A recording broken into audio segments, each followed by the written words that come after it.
नमस्कार। अनमोल रत्नों से सदा परिपूर्ण रहने वाला ओलंपिक खेलों वैश्विक खेल प्रतियोगिताओं में भारतीय एथलेटिक्स हमेशा दीनहीन और दरिद्र स्थिति में ही क्यों रही है? इसका कारण जानने और समझने के लिए सबसे पहले यह जान लीजिए कि इतिहास प्रसिद्ध कॉमनवेल्थ घोटाले का सबसे कुख्यात नाम सुरेश कलमाडी ही एथलेटिक्स फेडरेशन ऑफ इंडिया का आजीवन अध्यक्ष है। अब जानिए वो सबसे महत्वपूर्ण सच्चाई जो पिछले 74 सालों से भारतीय एथलेटिक्स को दीमक की तरह चाट रही है। 7 दशकों से अधिक लंबी यह कहानी एक वीडियो में पूरी नहीं हो सकती, इसलिए उदाहरण और सबूत के रूप में पिछले एक दशक की सच्चाई ही आप लोगों के सामने प्रस्तुत कर रहा हूं। टोक्यो ओलंपिक में भारत के लिए पहला स्वर्ण पदक जीतने वाले नीरज चोपड़ा की 10 अगस्त को हुई प्रेस कॉन्फ्रेंस में उनके ठीक बगल में जो आदमी बैठा था वो भारतीय ओलंपिक एसोसिएशन का महासचिव है, अर्थात भारत में खेलों की दुनिया का वह सबसे ताकतवर शख्स है। भारतीय ओलंपिक एसोसिएशन द्वारा टोक्यो गए भारतीय खिलाड़ियों के दल की तैयारी के लिए गठित सबसे महत्वपूर्ण committee Tokyo Olympics preparation committee के चेयरमैन भी यही आदमी था। एथलेटिक्स फेडरेशन ऑफ इंडिया की कार्यकारी समिति का महत्वपूर्ण सदस्य होने के साथ ही साथ उसकी 5 सबसे महत्वपूर्ण कमेटियों, पहली planning, coaching, monitoring and implementation committee, selection committee, disciplinary committee, medical committee और 5वीं एग्जामिनेशन कमेटी का चेयरमैन भी यही आदमी है। इस आदमी का नाम है ललित भनोट।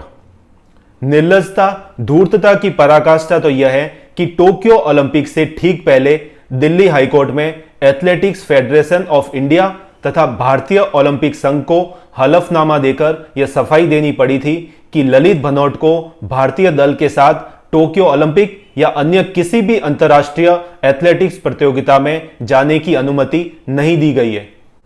ऐसा इसलिए करना पड़ा था क्योंकि 25 फरवरी 2011 को सीबीआई ने कॉमनवेल्थ गेम्स घोटाले के पुख्ता सबूत इकट्ठा करने के बाद जिस व्यक्ति को कलमाडी से पहले गिरफ्तार किया था वह व्यक्ति कॉमनवेल्थ गेम्स की आयोजन समिति का महासचिव ललित भनोट ही था।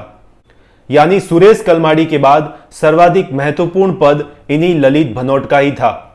लगभग 11 महीने जेल काटने के बाद ललित भनोट जमानत पर जेल से बाहर आए थे। उस कॉमनवेल्थ घोटाले के कई गंभीर आरोपों से वो बरी नहीं हुए हैं। उन्हें किसी प्रकार की कोई क्लीन चिट नहीं मिली है। ललित भनोट आज भी कोर्ट के चक्कर लगा रहे हैं, लेकिन 2012 में जेल से बाहर आने के केवल 11 महीने बाद ही ललित भनोट भारतीय ओलंपिक कमेटी के महासचिव बन गए थे। जून 2015 में चीन के वुहान शहर में हुई एशियन एथलेटिक्स एसोसिएशन की बैठक में एथलेटिक्स फेडरेशन ऑफ इंडिया की सिफारिश पर ललित भनोट को एशियन एथलेटिक्स एसोसिएशन का वाइस प्रेसिडेंट बना दिया गया था। एथलेटिक्स फेडरेशन ऑफ इंडिया के अध्यक्ष वो नरिंदर बत्रा हैं जो भारतीय ओलंपिक संघ के भी अध्यक्ष हैं, हॉकी इंडिया के भी अध्यक्ष हैं, अंतर्राष्ट्रीय हॉकी फेडरेशन के भी अध्यक्ष हैं, डीडीसीए के भी महत्वपूर्ण पदाधिकारी हैं।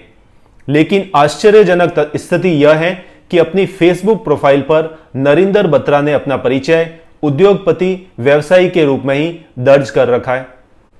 एथलेटिक्स के लिए नरिंदर बत्रा क्या, कितना और कैसा योगदान करते होंगे इसका अनुमान आप खुद लगा लीजिए। तो यह है वो दीमक जो अपार संभावनाओं से भरी भारतीय एथलेटिक्स को बुरी तरह चाटती रही है और आज भी चाट रही है। यही कारण है कि टोक्यो ओलंपिक से पहले एथलेटिक्स के कम से कम आधा दर्जन ओलंपिक गोल्ड मेडल तथा दर्जनों रजत और कांस्य पदक भारत की झोली में आ चुके होते, लेकिन ऐसा नहीं हुआ। 1900 के बाद भारत को एथलेटिक्स में अपने अगले पदक के लिए 121 साल इंतजार करना पड़ा। बता दूं कि 1900 ओलंपिक में नॉर्मन पिचर्ड ने ब्रिटिश शासित भारत के लिए 100 मीटर तथा 100 मीटर बाधा दौड़ में रजत पदक जीते थे। मिल्खा सिंह की कहानी उन पर बनी फिल्म के कारण आम जन तक पहुंच चुकी है, लेकिन मिल्खा सिंह अकेले नहीं है। उन जैसे लगभग आधा दर्जन एथलीट और हुए हैं जिन पर तत्कालीन सरकारों ने यदि उसी तरह ध्यान दे दिया होता जिस तरह वर्तमान सरकार ने नीरज चोपड़ा पर ध्यान दिया है, तो भारत को एथलेटिक्स में ओलंपिक पदक के लिए 121 वर्ष का इंतजार नहीं करना पड़ता। कौन थे वो एथलीट और वो ओलंपिक पदक क्यों नहीं जीत सके, इस पर विस्तृत चर्चा अगले वीडियो में। जय हिंद।